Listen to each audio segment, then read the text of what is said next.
Bismillahirrahmanirrahim. Alhamdulillah wassalatu wassalam ala rasulillahi amma ba'd. Hadirin dan hadirat rahimakumullah, assalamualaikum warahmatullahi wabarakatuh. Alhamdulillah, kita bersyukur kehadirat Allah Azza wa Jalla. Berkat taufiknya kita telah menamatkan 4 hari pertama bulan Ramadan dan hari ini hari kelima. Mudah-mudahan puasa kita tahun ini puasa yang lebih baik berbanding sebelumnya. Topik pembahasan kita pada hari ini adalah tentang adab-adab ketika berdoa. Di antara timing yang sangat makbul bila berdoa ialah berdoa ketika berpuasa. Lebih-lebih lagi ketika berbuka atau sahur. Untuk itu, marilah kita bahas topik ini, pelajaran 54 giliran hadis Nabi sallallahu alaihi wasallam di bawah tajuk adab-adab ketika berdoa.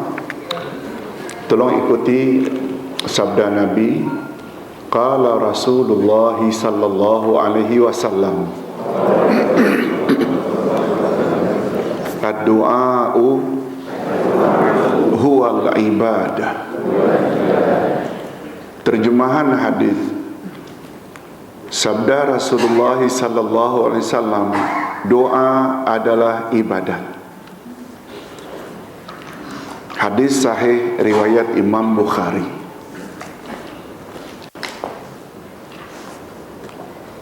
Oleh sebab itu, dengan mengetahui hadis ini, sungguh nyata dan jelas dakwaan orang yang memohon kepada Nabi setelah baginda wafat dengan alasan tawassul tak boleh diterima. Sebab doa adalah ibadat. Ibadat boleh tak ditujukan kepada selain Allah? Boleh faham maksud Ustaz? Seperti Ustaz pernah tegur orang berkenaan, jangan memohon pada Allah. Tahu apa dia jawab? Saya hanya memohon Ustaz, saya bukan beribadat. Lihat, jangan berdoa kepada Rasul. Maaf, jangan berdoa kepada Rasul. Lalu dia jawab, saya hanya berdoa kepada Rasul, bukan saya beribadat pada Rasul. Betul tak itu menandakan yang berkenaan tak faham bahawa doa adalah ibadat? Betul tak? Okey.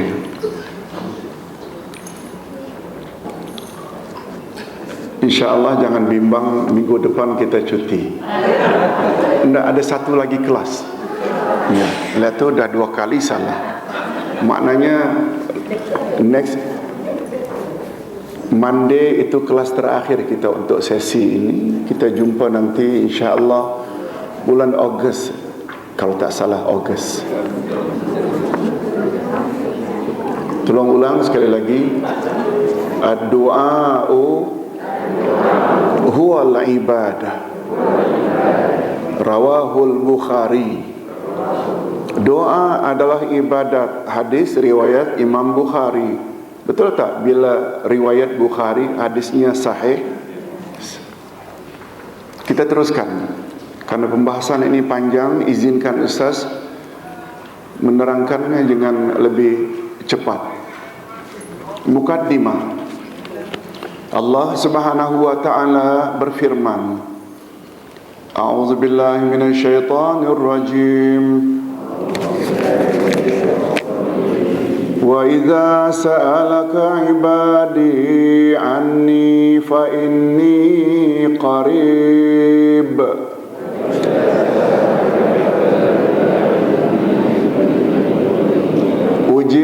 da'watad da'i idza da'an falyastajibu li wal yu'minu bi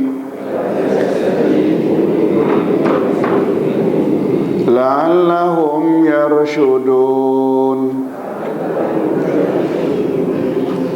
Dan apabila hamba-hambaku bertanya kepadamu tentang aku, maka jawablah bahwasanya aku adalah dekat.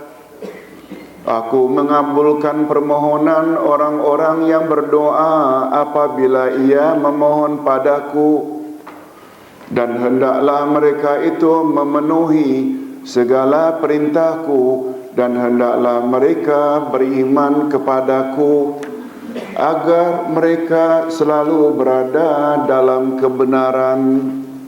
Al-Baqarah 186.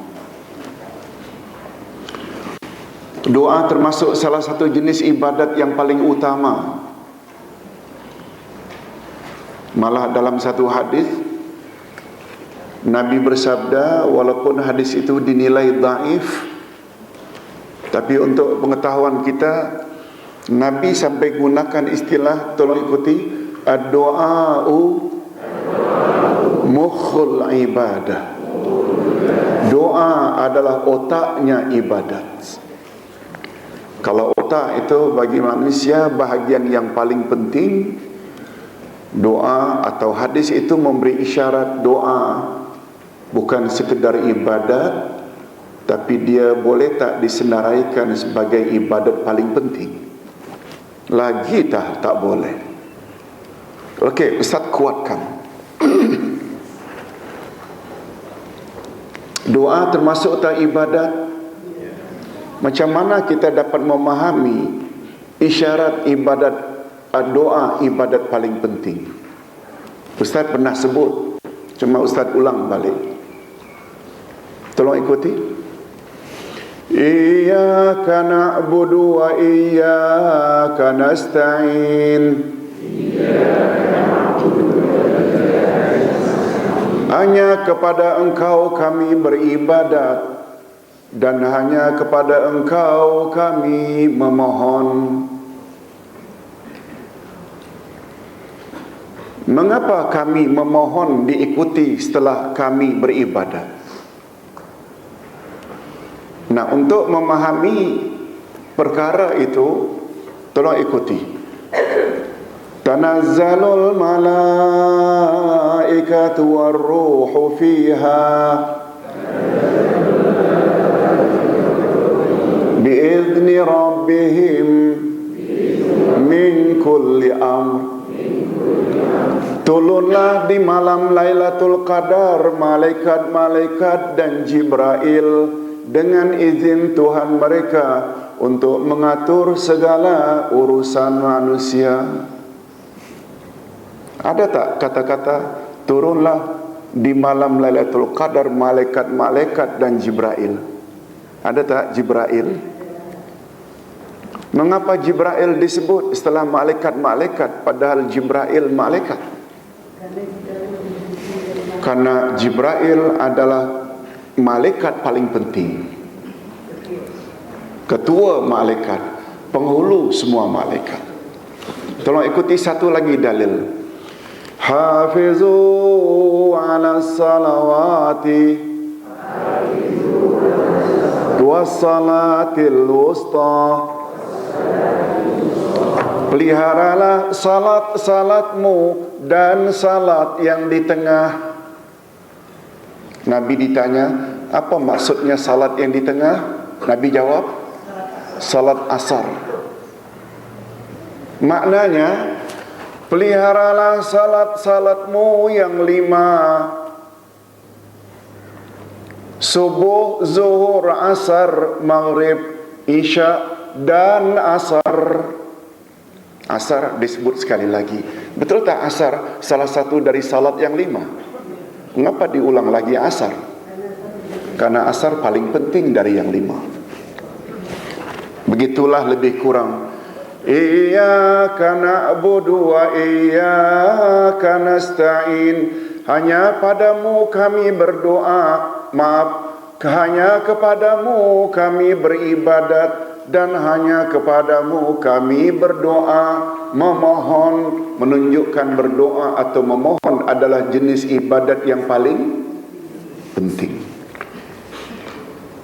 Ada orang yang mengatakan itu menunjukkan ibadat dengan doa sesuatu yang berbeza.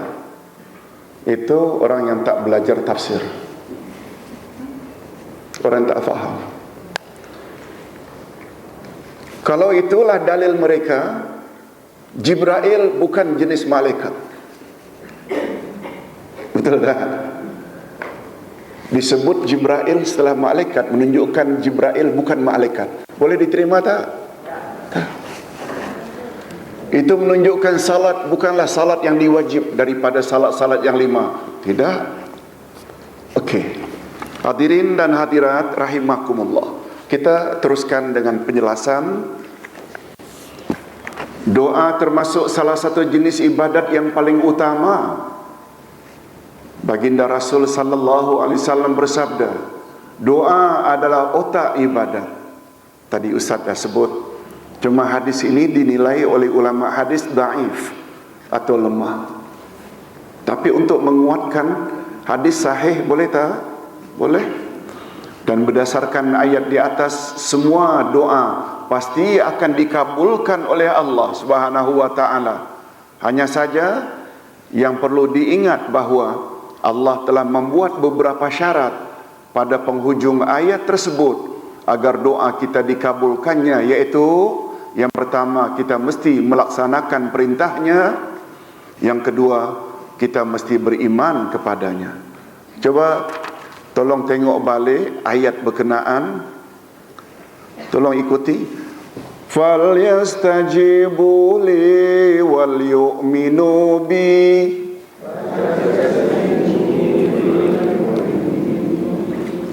Setelah Allah mengatakan, apabila hamba-hambaku bertanya kepadamu tentang aku, maka jawablah, sesungguhnya aku adalah dekat. Aku perkenankan doa apabila dia berdoa. Oleh sebab itu, hendaklah ia melaksanakan apa saja yang aku wajibkan, dan hendaklah mereka beriman. Menunjukkan supaya doa kita dikabulkan oleh Allah, perlu tak kita buat suruhan-suruhan Allah? Salat, puasa, zakat, haji, umrah, sedekah dan lain-lain, dan iman.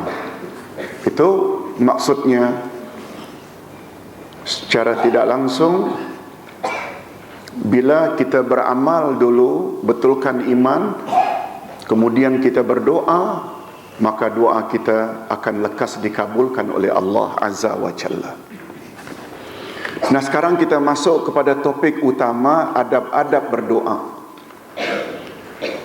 Selain syarat di atas agar doa kita segera dikabulkan Allah, maka kita mestilah memenuhi beberapa adab berdoa di bawah ini. Antaranya, yang pertama, kita hendaklah sungguh-sungguh yakin bahawa doa kita akan dikabulkan oleh Allah. Jangan setengah-setengah. Apalagi sampai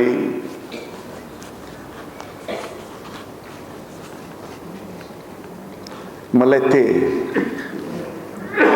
Apalah Tuhan ini, dah sekian tahun aku berdoa tak kabul-kabul juga. Oh, itu paling bahaya. Itu namanya isti'jal. Apa maknanya isti'jal? Isti'jal maknanya gopoh.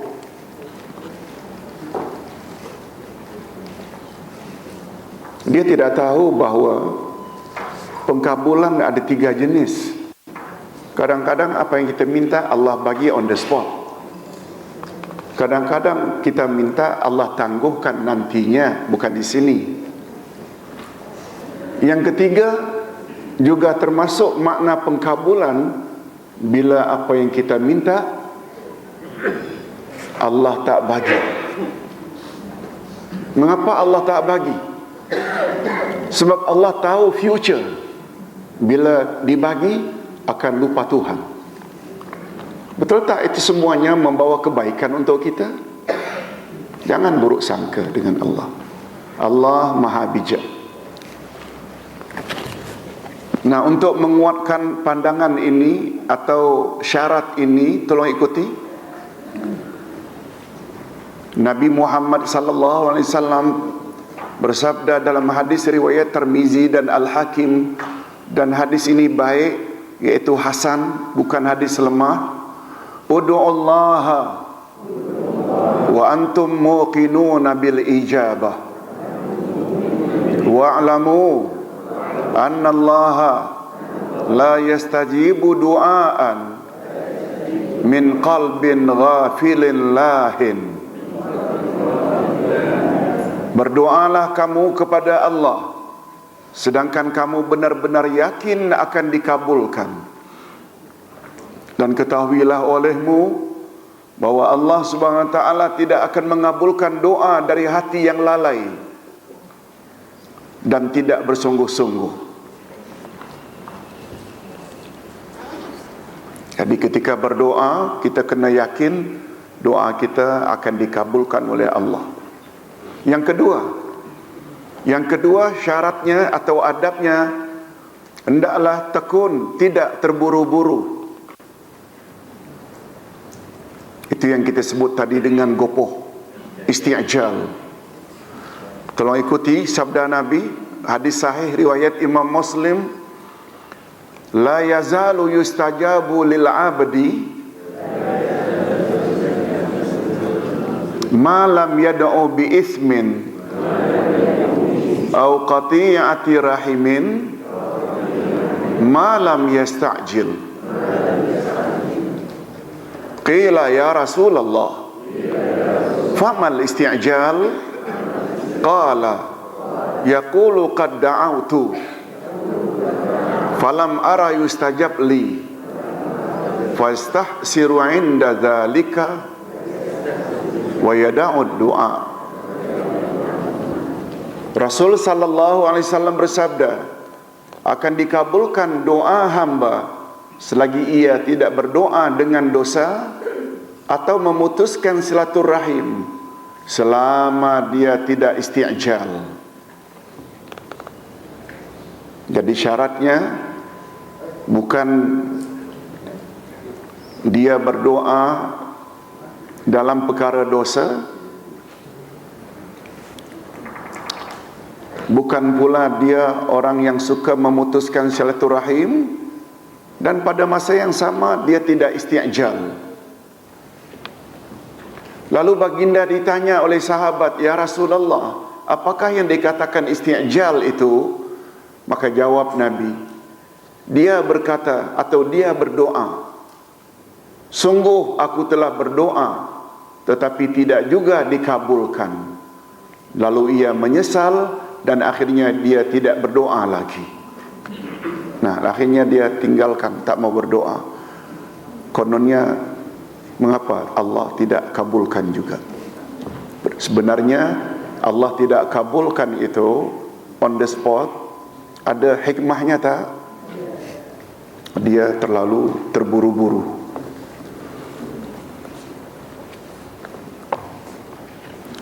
Adab berdoa yang ketiga, berdoa dalam semua keadaan. Tolong ikuti. Man sarrahu an yastajiballahu lahu 'inda syada'idi wal kurbi falyuksirid du'a firrakhai. Sabda Rasul sallallahu alaihi wasallam, barang siapa yang ingin agar Allah mengabulkan doanya ketika ia sedang susah, maka hendaklah ia memperbanyak doa ketika dia sedang hidup senang. Ini dia. Ini yang tak jadi tak eloknya ini, senang lupa Tuhan. Ketika anak akan ikut SPM minggu depan, barulah tiap malam doa. Tapi ketika dalam keadaan tak ada apa-apa, enggan berdoa. Itu sebabnya di dalam riwayat lain, ingatlah Allah ketika kamu hidup senang, niscaya Allah akan ingat kamu ketika kamu sedang susah. Itu hadis lain. Ingatlah Allah ketika kamu sedang hidup senang, mewah, niscaya Allah akan ingat kamu ketika kamu sedang susah. Hadirin dan hadirat, jangankan Allah Subhanahu wa taala suka dengan sikap itu, kita manusia juga suka. Saudara mara kita, kawan-kawan baik kita, senantiasa kontak kita walaupun dia itu senang. Tiba-tiba dia hidup susah, dia datang. Betul tak? Kawannya yang selalu dia kunjungi, dia hubungi, akan berusaha untuk tolong dia, sebab dia selama ini ingat kawannya. Tetapi bila sebaliknya, bila susah saja mengadu, senang tak pernah nampak muka, susah lagi mengadu, kali ketiga bila nampak saja di luar rumah yang tekan bel itu orang berkenaan, ini mestilah ni mengadu susah lah ni, akan kata macam itu. Dia berbeza bila kita selalu konteks. Allah Subhanahu wa taala lebih lagi. Hadirin dan hadirat rahimakumullah, adapun yang keempat, tidak mengutuk keluarga dan hartanya. Apa pula maksudnya? Ustaz langsung saja ambil hadis, tak perlu komen. Tolong ikuti. La tad'u ala anfusikum wa la tad'u ala auladikum wa la tad'u ala amwalikum la tuwafiqu minallahi sa'atan yus'alu fiha ata'un fayastajibu lakum. Sabda Rasul sallallahu alaihi wasallam, janganlah kamu mengutuk dirimu, janganlah pula mengutuk anak-anak kamu dan harta kamu, karena ada suatu masa yang jika bertepatan doa itu pada waktu itu, niscaya pasti Allah akan mengabulkannya. Jangan kata celaka anak ini, sebab ada timing tertentu yang bila doa seseorang disebut bertepatan dengan timing itu, Allah kabul tak? Allah kabul. Nah, kita pula sedang minta celaka orang-orang tertentu. Jangan.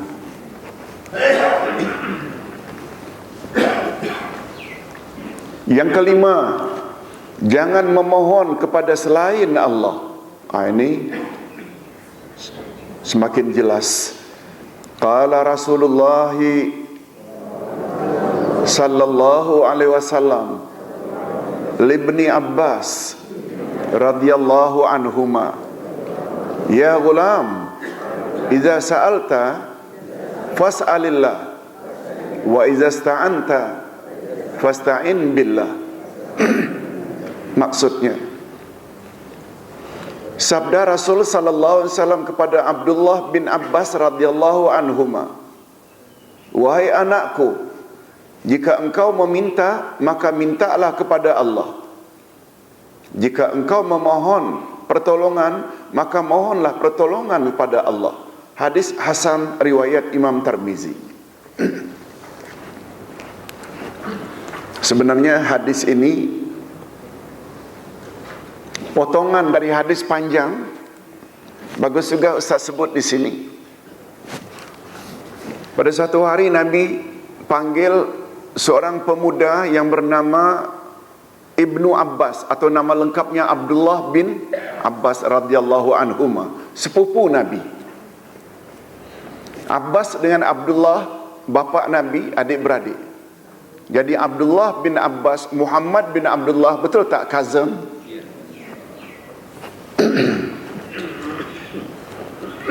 Tolong ikuti.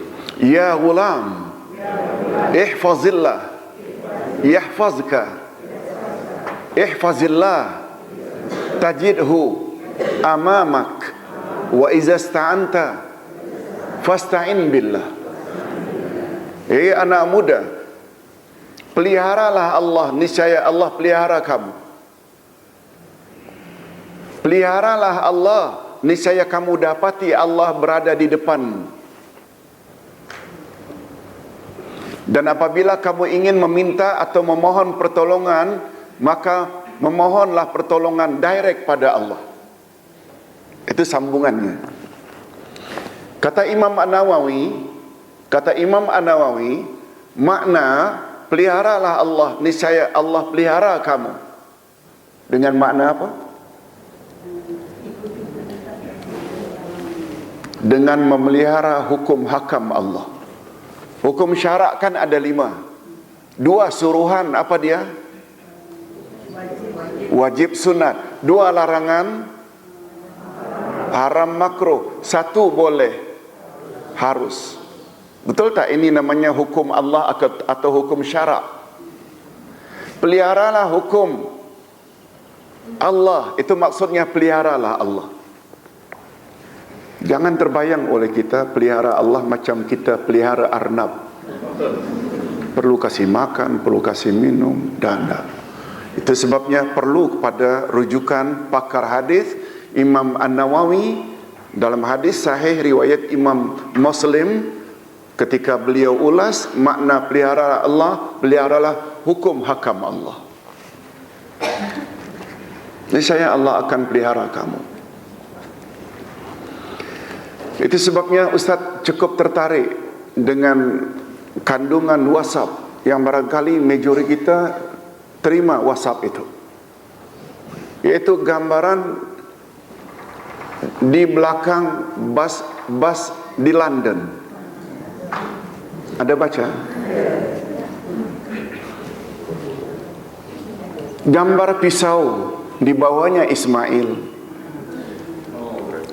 Gambar api, bawahnya Ibrahim. Gambar ikan, ekor ikan, bawahnya Yunus. Gambar laut, di bawahnya Musa.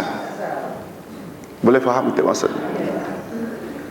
Ismail pernah disembelih dengan pisau oleh bapaknya, tapi akhirnya selamat tak? Selamat.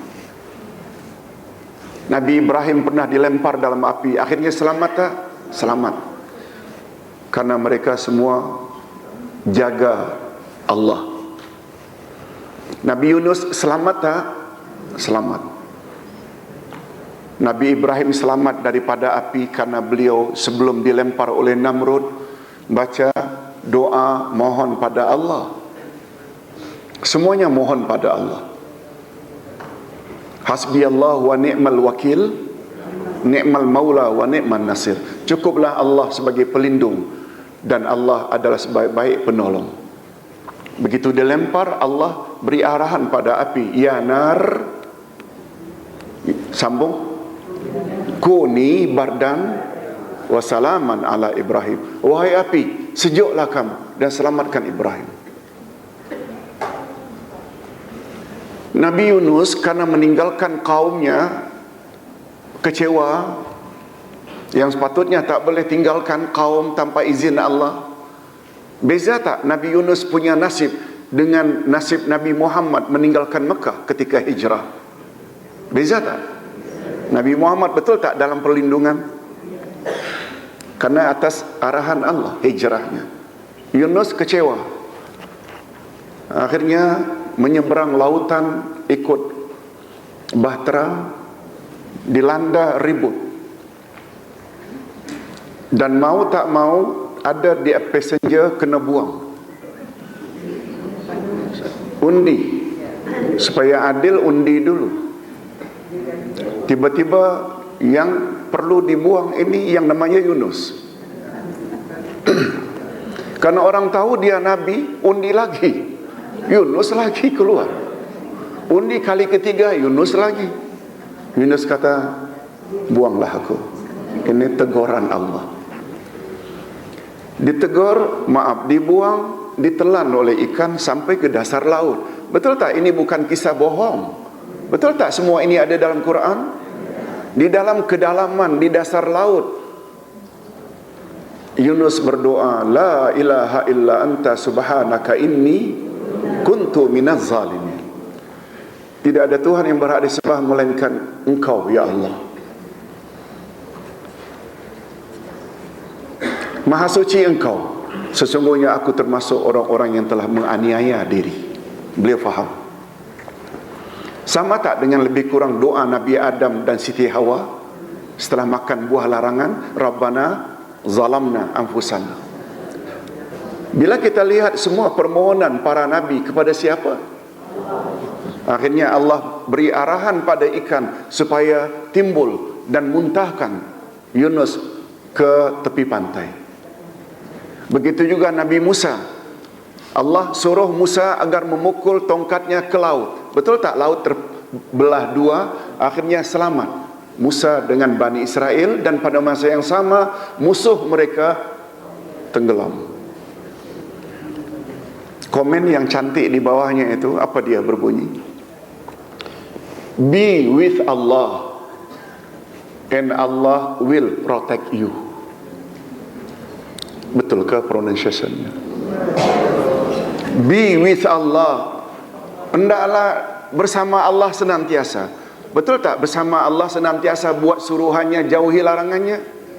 Kalau Ustaz lihat nasihat Nabi pada pemuda tadi, exactly macam itu. Peliharalah Allah, niscaya Allah pelihara kamu.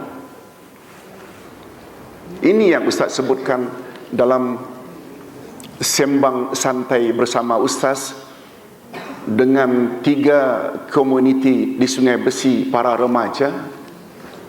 Ustaz kata, macam mana Allah nak tolong kamu? Kamu merempit, kamu isap dada, kamu meninggi suara pada mak bapak, salat tidak, tutup aurat tidak, tak pelihara Allah. Macam mana Allah nak pelihara kamu? Jangan harap. Terpaksa kadang-kadang cakap macam itu. Betul tak? Tapi ingat ya, ini bukan nasihat Nabi, bukan untuk anak muda saja. Termasuk anak tua tak? So, anak tua lebih-lebih lagi. Baik-baik, kita teruskan. Hadirin dan hadirat rahimakumullah. Adab yang keenam, berdoa dengan suara yang sederhana. Allah Subhanahu wa taala berfirman dalam surat Al-A'raf ayat 55, "Ud'u rabbakum tadarru'an wa khufyah."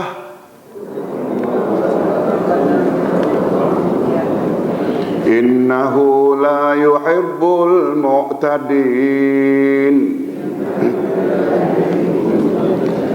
Berdoalah kepada Tuhanmu dengan merendah diri dan suara yang lunak. Sesungguhnya Allah tidak menyukai orang-orang yang melampaui batas tentang yang diminta dan cara meminta.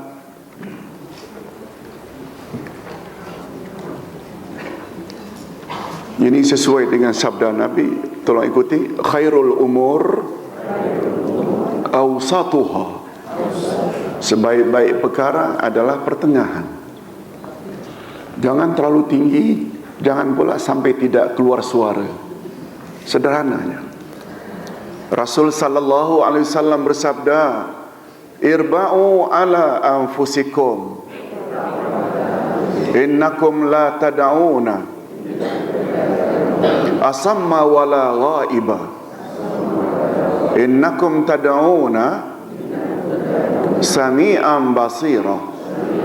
Kasihanilah dirimu, sesungguhnya kamu tidak memohon kepada yang peka dan gaib atau yang jauh. Sesungguhnya kamu mohon kepada yang maha mendengar lagi maha dekat. Hadis riwayat Imam Bukhari dan Imam Muslim. Oleh sebab itu ketika berdoa, suara hendaklah sebaiknya lunak. Yang ketujuh, memohon kepada Allah dengan menggunakan nama-namanya Al-Asma'ul Husna. Ini dalilnya. Walillahil asma'ul husna fad'uhu biha.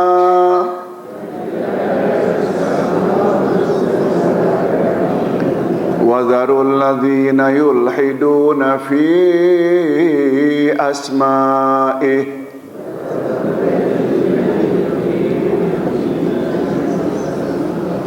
Hanya milik Allah Asma'ul Husna itu, maka bermohonlah kepadanya dengan menyebut Asma'ul Husna itu, dan tinggalkanlah orang-orang yang menyimpang dari kebenaran dalam menyebut nama-namanya. Oleh sebab itu, boleh tak kita berdoa dengan bertawassul, menyebut nama-nama Allah banyak-banyak lebih dahulu baru minta? Itu termasuk tawassul masyru' atau tawassul mamnu'. Masyru' maknanya yang disyariatkan. Yang disyariatkan maknanya yang disuruh atau yang dibolehkan. Yang kedua, tawassul yang dibolehkan, tawassul dengan menyebut amal ibadat sendiri.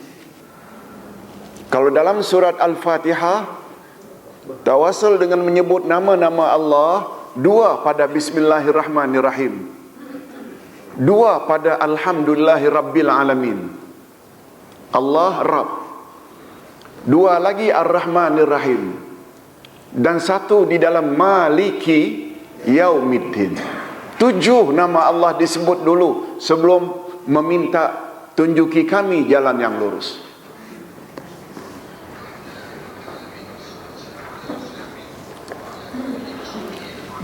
Dan untuk mengingatkan balik, apa dia berdoa dengan amal ibadat dalam surat Al-Fatihah, iaitu statement kita, iyyaka na'budu wa iyyaka nasta'in.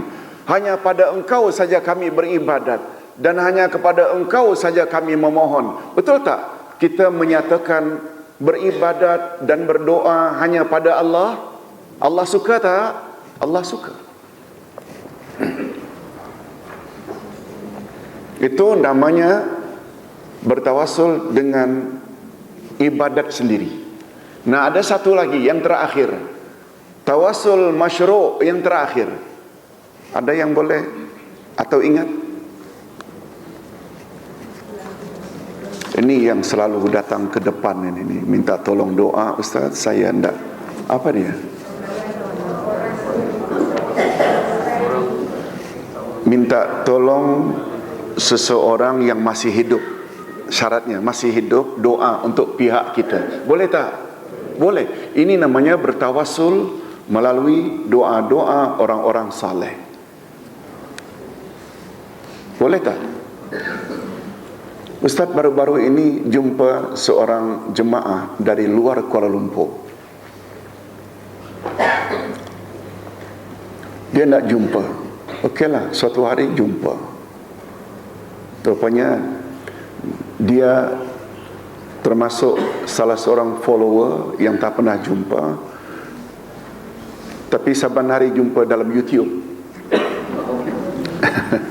Bagus juga dalam YouTube.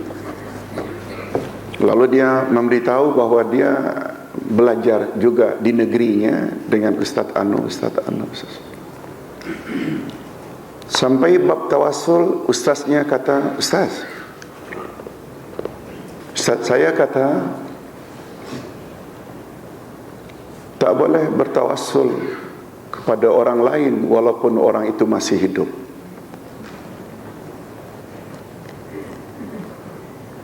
Lalu saya tanya, bukankah ketika Umar memberitahu kepada Nabi di Madinah bahawa beliau akan pergi umrah, Nabi ada sebut tak, la tansani fi du'aik, jangan lupakan daku dalam doamu. Ini kita yang tua-tua ni ingat zaman-zaman nostalgia zaman dulu, lagu-lagu permintaan selalu. Jangan lupakan daku dalam doamu. Itulah ucapan Nabi kepada Umar, la tansani fi du'aik, jangan lupa ya, tolong doakan aku sesampainya di Mekah. Tidakkah itu memberi isyarat bahawa Nabi minta? Tapi dijawabnya pula, tapi ustaz saya kata Nabi hanya minta di doa, tapi tidak minta atau tidak sebut hajatnya. Tidak sebut hajatnya. Boleh faham maksudnya? Secara umum saja. Lalu ustaz jawab lagi, gurumu tak pernah jumpa ke yang Umar pernah jumpa Abbas, pakcik Nabi? Pernah dengar? Rasul telah wafat, Madinah dilanda kemarau panjang. Masih ingat? Jumpa Abbas, ya Abbas, semasa baginda masih hidup, saya minta baginda tolong doakan bila Madinah dilanda kemarau panjang. Sekarang beliau telah wafat. Anta ammuhu, engkau adalah pakciknya, doakan untuk kami supaya, ada sebut hajatnya, supaya hujan turun. Lalu Abbas kabulkan tak? Lalu berdoa, tak lama kemudian datang awan hitam kiri kanan, lalu turun hujan. Hadis sahih. Oh iya ke Ustaz? Macam itu. Maknanya ada dalil tak yang kita minta khidmat seseorang untuk berdoa? Ada tak? Tapi dengan syarat orang itu masih. Oleh sebab itu menyebut-nyebut sebelum berdoa nama wali-wali yang telah wafat, no. Berkat Syekh Abdul Qadir Jalani, berkat Syekh Rifai, Syekh Badawi, Syekh Sanusi, semua wali-wali Allah yang telah meninggal dunia. Berkat Wali Songo, no. Walaupun dengan alasan tawasul, tak boleh. Sebab Ustaz kata perlu bertawasul kepada mereka. Ada apa? Mereka kan orang saleh Ustaz. Okey, mereka orang saleh, mereka nabi ke? Tidak, mereka wali. Mana lebih tinggi antara wali dengan nabi? Nabi. Mana lebih tinggi nabi dengan rasul? Ada tak rasul yang paling tinggi bernama Ulul Azmi? Mengapa tak sebut berkat Nabi Nuh, Nabi Ibrahim, Musa, Isa dan Nabi Muhammad? Lagilah power. Betul tak? Secara logik saja tak boleh terima. Itu hanya alasan saja. Bagi Ustaz, macam Ustaz sebut semalam di Kelab Sultan Sulaiman di Kampung Baru,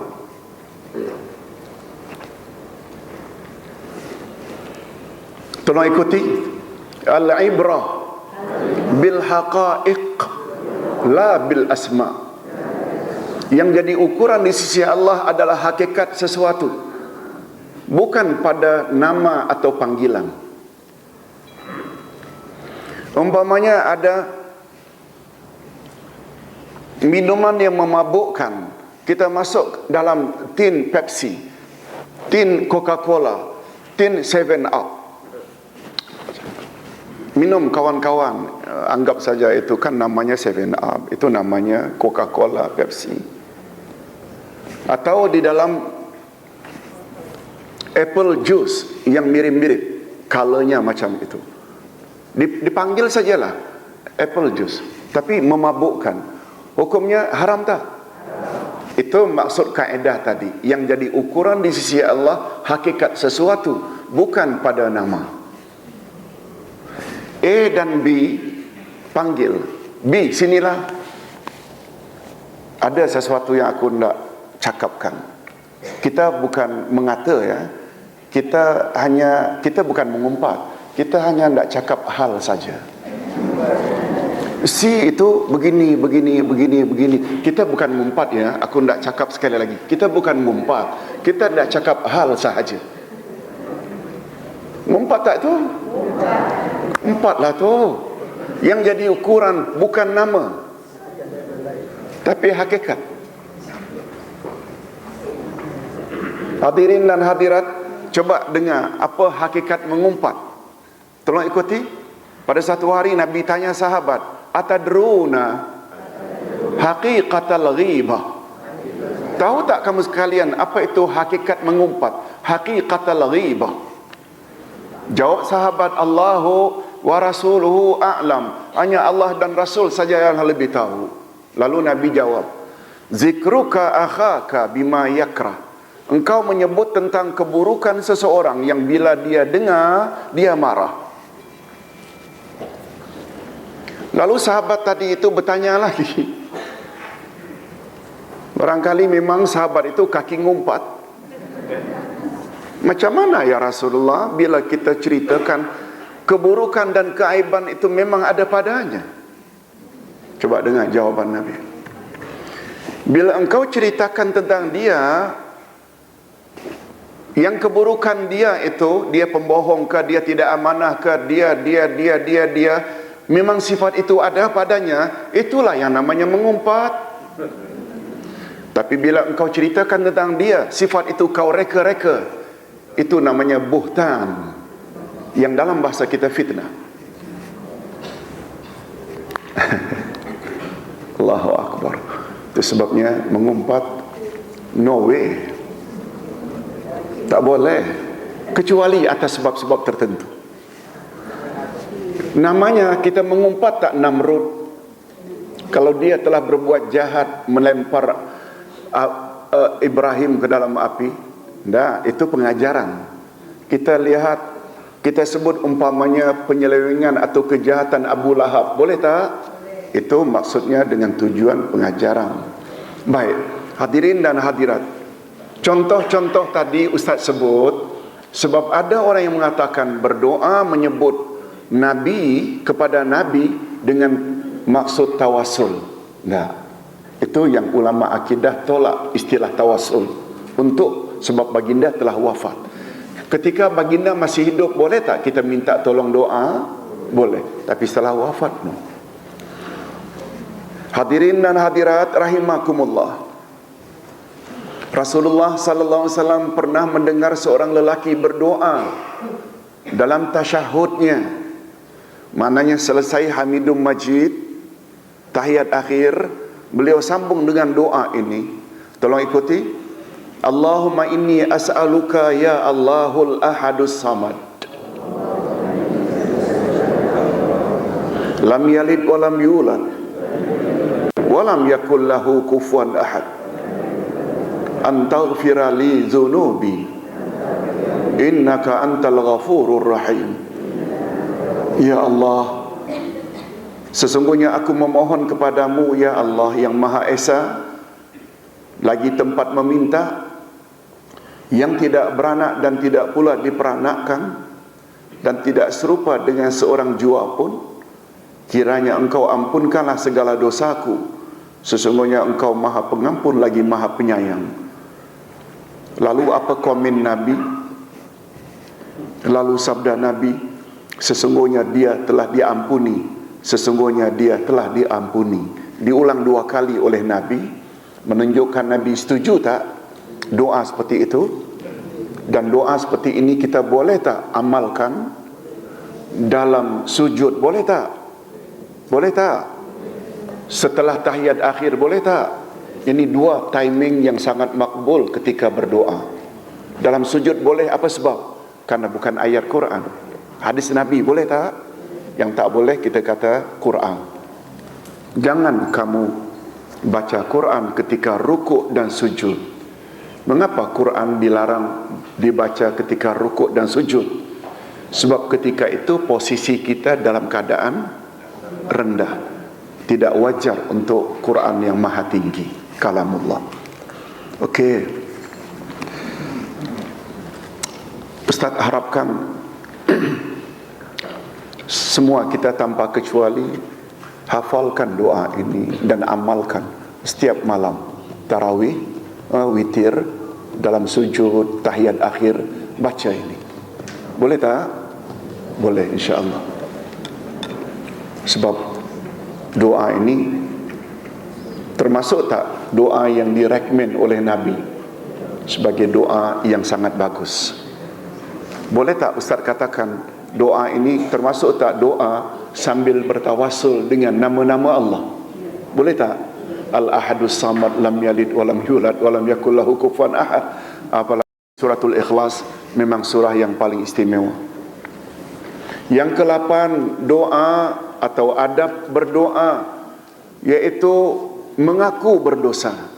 Mengaku berdosa. Rasulullah sallallahu alaihi wasallam bersabda dan mengatakan ini adalah penghulu istighfar.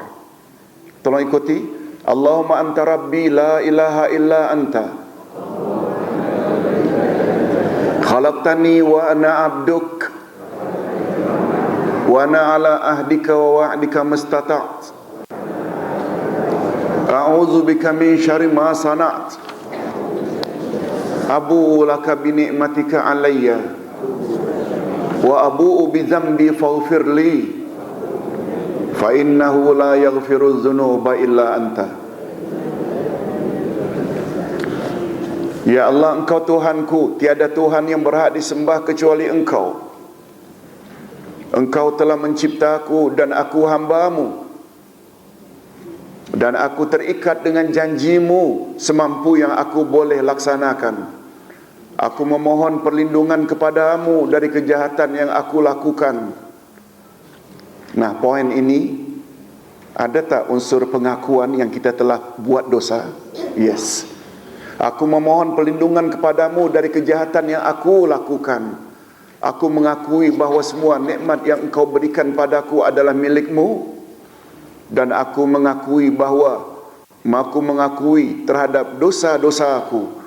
Oleh itu ampunilah aku, karena sesungguhnya tiada yang dapat memberi ampunan kecuali hanya Engkau. Hadis riwayat Imam Bukhari. Hadirin dan hadirat,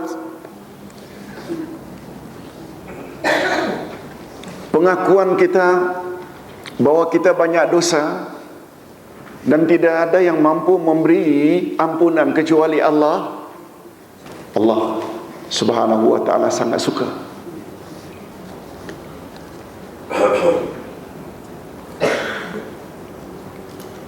Itu sebabnya pada suatu hari Sayyidina Ali naik kenderaan.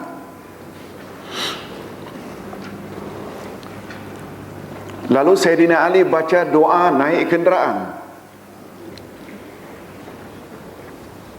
Bismillah, bismillah, Allahu akbar, subhanalladzi sakhkhara lana hadza wa ma kunna lahu muqrinin wa inna ila rabbina lamunqalibun, alhamdulillah, sampai la yaghfiru dzunuba illa anta, terakhirnya.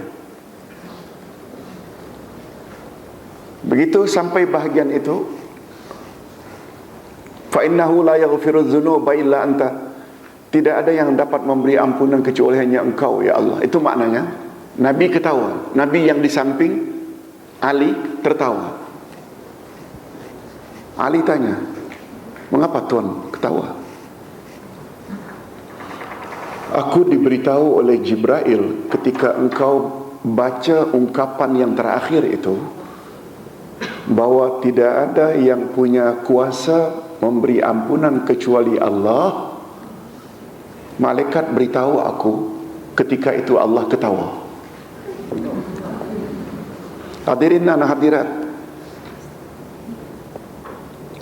selagi ada dalil dari Quran atau sunnah Nabi tentang sifat-sifat Allah, kita wajib percaya tak? Allah murka, Allah reda, Allah ketawa, kita yakin tak? Cuma setkan di dalam minda kita, ketawa Allah, murka Allah tak sama dengan murka kita, itu saja. Betul tak? Nah, yang jadi ukuran bagi kita, bila ketawa, betul tak itu lambang reda? Yes. Itu sebabnya ungkapan yang ada di dalam penghulu semua istighfar ini, Sayyidul Istighfar, tolong ikuti. Sayyidul Istighfar. Apa makna Sayyid? Penghulu. Penghulu semua istighfar, minta ampun, ini dia. Fadilat penghulu istighfar di atas. Barang siapa yang membacanya pada waktu siang dengan penuh keyakinan, lalu dia mati sebelum petang, maka dia termasuk ahli syurga. Dan siapa yang membacanya pada waktu malam dengan penuh keyakinan, lalu dia mati sebelum pagi, maka dia termasuk ahli syurga. Hadis riwayat Imam Bukhari. Hadirin dan hadirat, ini termasuk tak dalam wirid Rasulullah pagi petang? Yes. Bagi yang mengamalkan tu dah biasa. Bagus tak kita amalkan? Sebab fadilatnya luar biasa. Hadirin dan hadirat, adapun adab yang ke-9, jangan terikat dengan sajak dalam doa. Oh, jangan. Kita berpantun pula jadinya.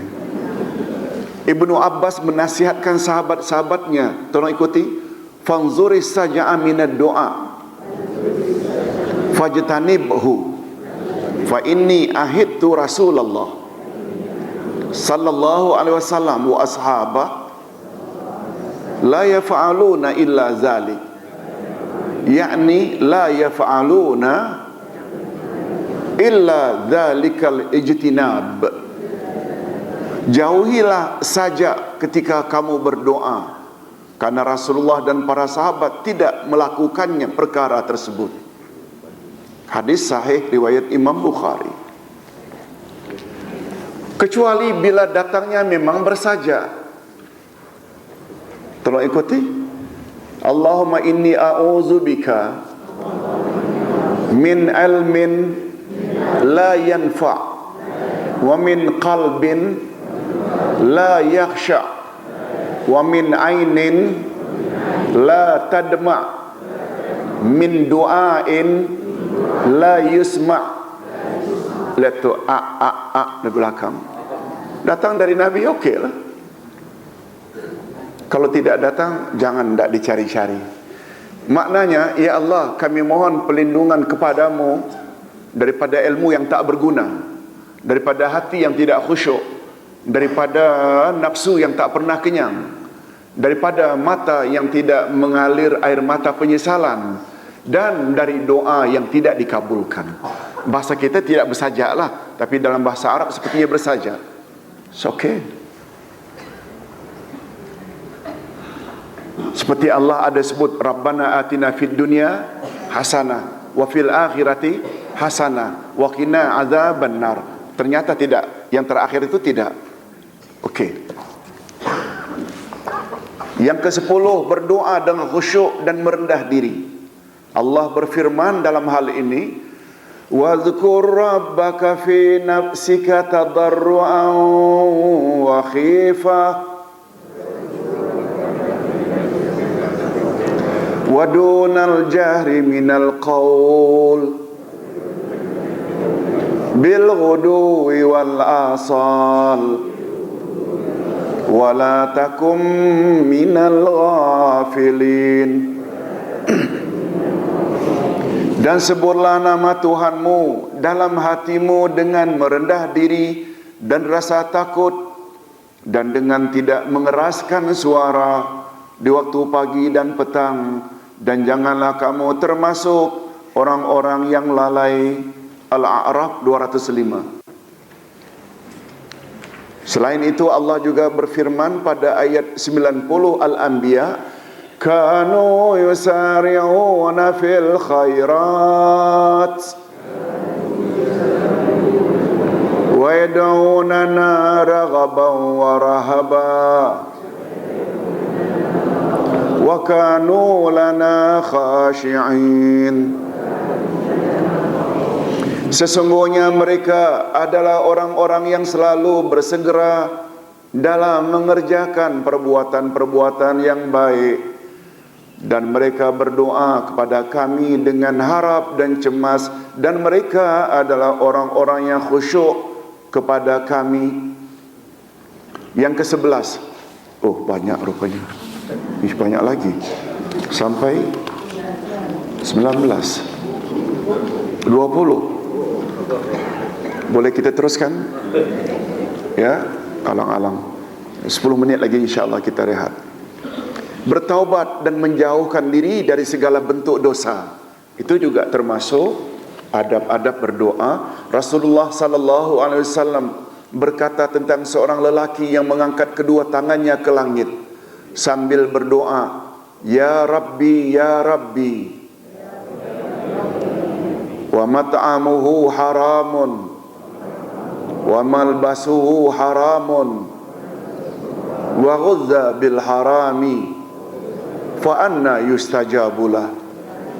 Ya Tuhanku, ya Tuhanku, sedangkan makanannya haram, pakaiannya haram, dan hidup bergelimang dengan perkara yang haram, maka bagaimanakah doanya akan dikabulkan Allah?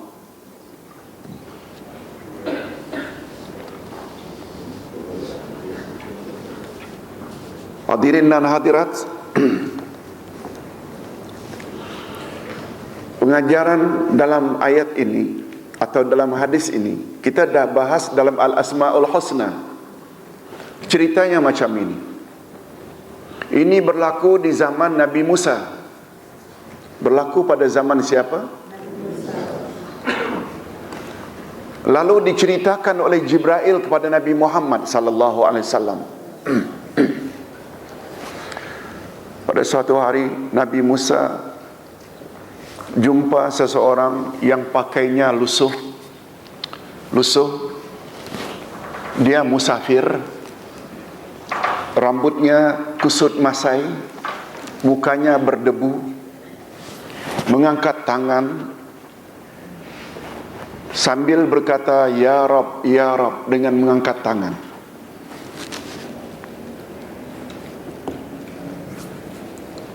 Lalu Nabi Musa bertanya pada Allah, betul tak Nabi Musa boleh bercakap direct dengan Allah? "Ya Rabb, apa orang itu minta?" Allah jawab, Musa, dia memohon kepadaku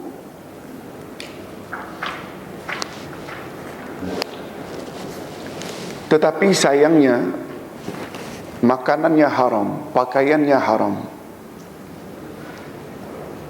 dan dia bergelumang dengan maksiat. Anna yustajabulah, macam mana akan aku kabulkan doanya? Dalam pelajaran Al-Asma'ul Husna kita ada sebut ciri-ciri pengkabulan doa ada pada orang itu, yang dia tawaduk. Tawaduk maknanya tidak membesarkan diri. Dia mengangkat tangan, dia panggil Al-Asma'ul Husna, Ya Rabb, Ya Rabb. Betul tak itu semuanya adalah syarat-syarat pengkabulan doa? Angkat tangan dalam keadaan khusyuk dan tawaduk, merendah diri, kemudian menggunakan nama-nama Allah, Al-Asma'ul Husna. Betul tak itu di antara perkara-perkara yang boleh membuat amal menjadi kabul? Tapi menjadi tidak kabul gara-gara makan haram, pakaian haram, dan banyak buat dosa. Boleh faham? Jadi adab dalam berdoa, kita kena tinggalkan dosa. Itu maksudnya. Sebab dia boleh tak jadi penghalang doa dikabulkan. Yes, itu dia.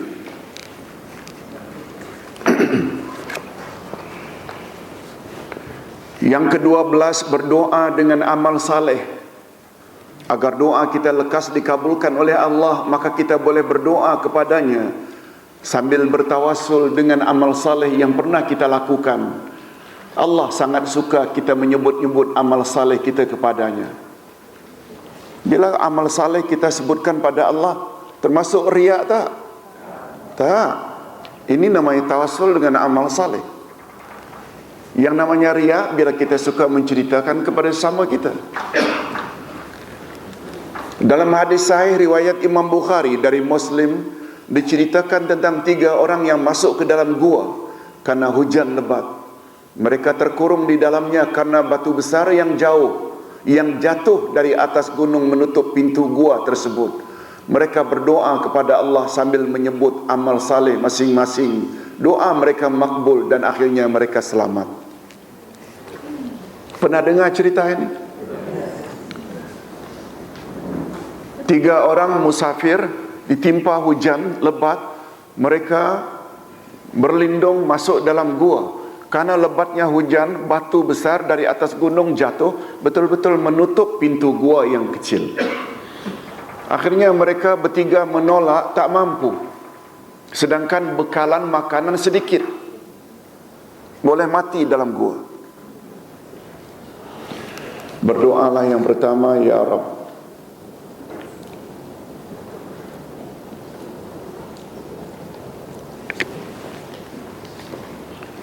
ayahku pernah minta pada suatu malam susu onta.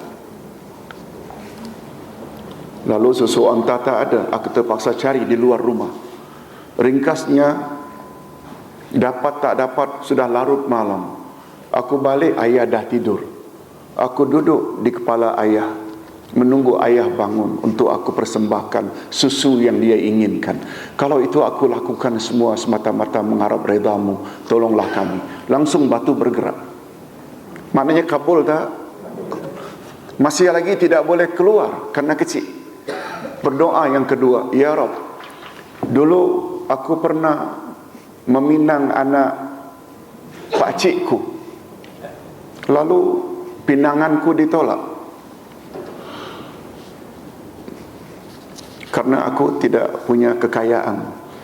Kemudian aku merantau, cari duit, dah cukup, aku balik. Lalu aku hadiahkan 200 dinar kepada gadis tersebut, tapi dengan syarat, kami belum kahwin, dengan syarat dia menyerahkan kehormatan dirinya kepada aku. Begitu aku akan berzina dengannya, dan dia tak dapat menolak kecuali hanya berkata, kalau makhluk tidak dapat lihat apa yang kita buat, apakah kamu yakin Allah tidak lihat perbuatan kita? Mendengar teguran itu, langsung aku tinggalkan dan tak jadi aku melakukan perbuatan terkutuk itu. Kalaulah itu semua aku lakukan semata-mata takut dan mengharap redamu, tolong ya Allah. Lalu bergerak lagi batunya, menunjukkan doanya kabul tak? Ini namanya doa sambil bertawasul melalui tawasul, apa namanya? Amal saleh. Yang ketiga, barangkali masih ingat atau dah lupa? Ya Allah, aku pernah banyak punya buruh. Pada suatu hari menerima gaji, ada satu buruh yang tak terima gajinya, tak dapat dikesan kemana dia pergi. Lalu aku pun ambil inisiatif untuk beli sepasang kambing dari duitnya, gajinya itu. Akhirnya berkembanglah sekian tahun. Akhirnya sejauh mata memandang berbiaknya. Pada suatu hari datanglah pemilik gaji tersebut. Lalu aku terus terang katakan bahawa semua kambing yang banyak ini adalah berasal dari duitmu. Lalu ya Rabb, dia ambil semuanya, tambah ditinggalkannya sedikit pun untuk aku. Tapi aku tidak marah ya Rabb. Kalaulah itu semua aku reda karena mengharap redamu, tolonglah. Akhirnya bergulirlah batu tadi. Hadis sahih, boleh dilihat di dalam kitab Riyadhus Salihin. Mungkin satu hari nanti akan sampai, siapa yang biasa ikut Dr. Maza yang mengajar Riyadhus Salihin di sini akan sampai kepada cerita itu. Cerita itu digunakan oleh ulama Ahlus Sunnah wal Jamaah akan kebolehan bertawasul dengan amal saleh. Boleh faham tadi? Bertawasul melalui doa orang yang masih hidup, itu keriwayat Umar ibn Khattab tadi. Hadirin dan hadirat rahimakumullah. Kita teruskan sedikit lagi. Yang ke-13, mengulangi doa sebanyak 3 kali. Diriwayatkan oleh Imam Bukhari dan Imam Muslim bahwa Abdullah bin Mas'ud berkata, baginda Rasul sallallahu alaihi wasallam jika berdoa, baginda berdoa sebanyak 3 kali, dan jika baginda memohon sebanyak 3 kali.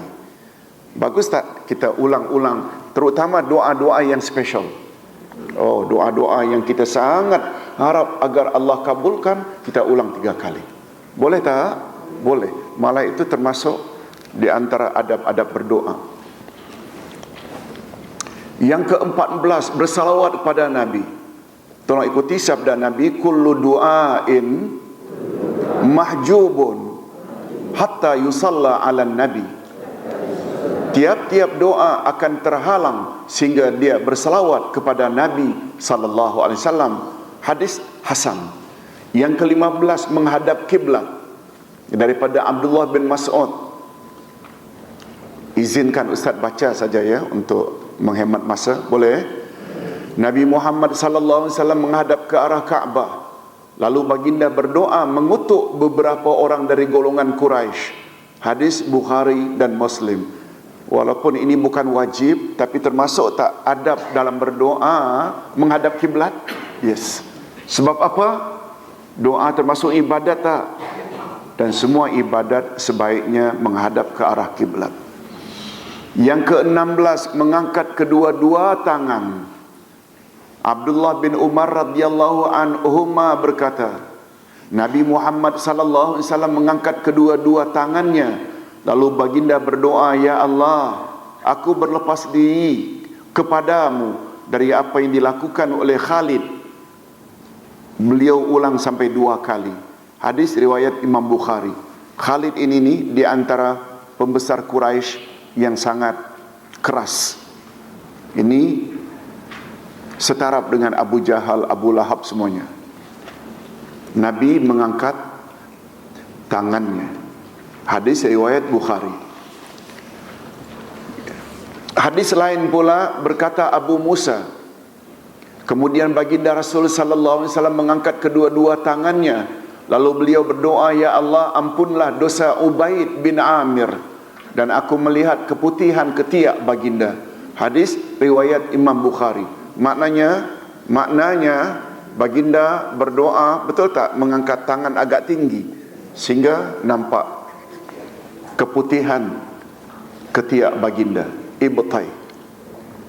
Yang ke-17, beruduk sebelum berdoa. Berkata Abu Musa radhiyallahu an, sebelum Ubaid bin Amir meninggal dunia, dia telah berpesan kepada aku agar aku menyampaikan salamnya kepada Nabi Muhammad sallallahu alaihi wasallam dan mohon doanya agar Allah mengampuni dosa-dosanya. Ketika pesanan tersebut aku sampaikan kepada baginda, lalu baginda menyuruhku agar mengambil sebekas air untuknya. Kemudian beliau beruduk dan mengangkatkan kedua-dua tangannya sambil berdoa. Maknanya Nabi berdoa ini betul tak dalam keadaan beruduk? Ini memberi isyarat. Apa kata Nabi? Ya Allah, ampunkanlah dosa Ubaid bin Amir, dan aku melihat keputihan ketiak baginda, sehingga seterusnya berdoa, ya Allah, jadikanlah dia pada hari kiamat sebagai orang yang mulia mengatasi kebanyakan makhlukmu. Masya Allah, beruntungnya orang-orang yang dapat doa dari Nabi. Mudah-mudahan kita juga termasuk ke dalam golongan yang layak mendapat syafaat Nabi. Amin ya rabbal alamin. Lalu aku pun berkata, mohon ampunlah juga untuk aku ya Rasulullah. Kemudian baginda berdoa. Oh, sahabat dulu selalulah minta kepada agar Nabi doa. Boleh tak? Apa sebab boleh? Karena baginda masih hidup. Itu dia jawabnya. Ya Allah, ampunkanlah dosa-dosa Abdullah bin Qais, Abu Musa, dan masukkanlah dia ke dalam tempat masuk yang mulia pada hari kiamat. Hadis riwayat Imam Bukhari dan Imam Muslim. Yang ke-18, berdoa sambil menangis. Nabi Muhammad, dari Abdullah bin Amr bin al-As, bahwa Nabi Muhammad membaca ucapan Nabi Isa alaihi salam. Membaca ucapan Nabi Isa alaihi salam. Firman Allah. Ini doa yang Nabi baca berulang-ulang kali dalam tahajudnya sambil menangis. In tu'azibhum fa innahum ibaduk wa in taghfir lahum fa innaka antal azizul hakim. Jika engkau menyiksa mereka, maka sesungguhnya mereka adalah hamba-hamba engkau, dan jika engkau mengampuni mereka, maka sesungguhnya engkaulah yang maha perkasa lagi maha bijaksana. Lalu Rasulullah mengangkat kedua-dua tangannya dan berdoa, Allahumma ummati ummati wa baka. Ya Allah, umatku, umatku, sambil baginda menangis. Selanjutnya Allah berfirman kepada Jibril, Ya Jibril, izhab ila Muhammad faqul inna sanurdika wa ummatak wala nasu'uk. Hai Jibril, pergilah engkau kepada Muhammad dan katakan kepadanya, sesungguhnya kami akan meredainya dan umatnya, dan kami tidak akan menyusahkan kamu. Hadis riwayat Imam Muslim. Mudah-mudahan kita termasuk ke dalam golongan orang yang mendapat reda Allah. Yang ke-19, berdoa sambil merendah diri. Allah menceritakan tentang keadaan para nabi ketika mereka memohon kepadanya, antaranya wa ayyuba idnada rabbah anni masaniyad-dur wa anta arhamur rahimin. Dan ingatlah kisah Ayub ketika ia menyeru Tuhannya, ya Tuhanku, sesungguhnya aku telah ditimpa penyakit, dan engkau adalah Tuhan yang maha penyayang di antara semua yang penyayang. Al-Anbiya 83. Wa Zakaria idh nada rabbah Rabbi la tazarni farda wa anta khairul warithin. Dan ingatlah kisah Zakaria ketika ia menyeru Tuhannya, ya Tuhanku, janganlah engkau membiarkan aku hidup seorang diri, dan engkaulah waris yang paling baik. Semua mereka berdoa dalam keadaan menyombong diri atau merendah diri. Merendah diri itu mustahab. Dan yang terakhir, yang ke-20, berdoa pada waktu-waktu yang mustajab. Apa makna mustajab? Waktu-waktu yang dikabulkan. Ketika kita meyakini bahwa Allah telah menetapkan beberapa waktu atau masa yang sangat baik jika kita berdoa di dalamnya. Waktu-waktu itu antara lain pada malam Lailatul Qadar, pada 2/3 malam yang kita panggil sahur, ketika salat waktu, setelah salat waktu, salat fardu maknanya. Cuma ketika salat fardu ini,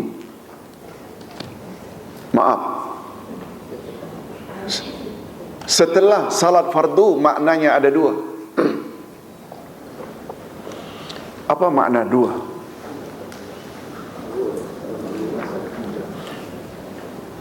Waktu yang mustajab setelah salat fardu ada maknanya dua. Before salam dan after salam. Pendapat yang lebih kuat before salam. Sebab itu kita masih lagi dalam salat. Betul tak dalam salat ketika itu kita sedang berhadapan dengan Allah? Betul tak salat berakhir dengan salam? Kita tak nafikan after salam pun boleh, tapi bila ditanya mana yang lebih afdal, before salam.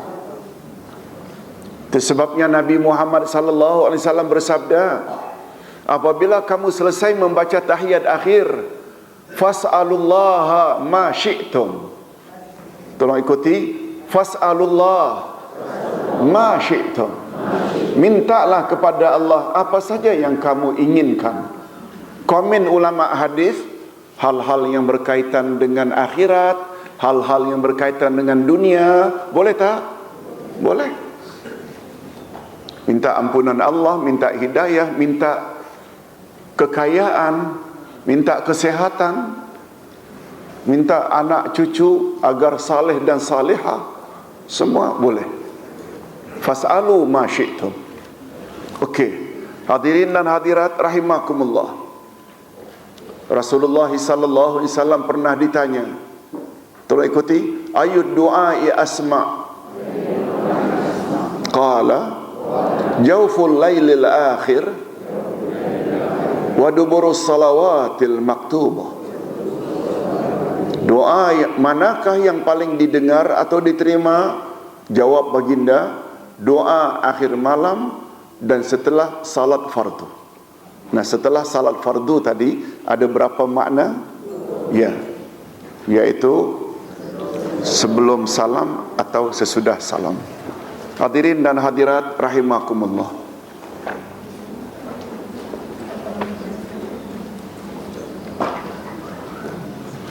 Hadirin dan hadirat, ada satu pertanyaan, kita tangguhkan saja, nanti kita rehat dulu. InsyaAllah, bagi yang ingin pulang awal, ingat ya, kita ada kelas satu lagi nanti pada hari Isnin depan. Setelah itu kita cuti. Subhanakallahumma wa bihamdika asyhadu an la ilaha illa anta astaghfiruka wa atubu ilaik.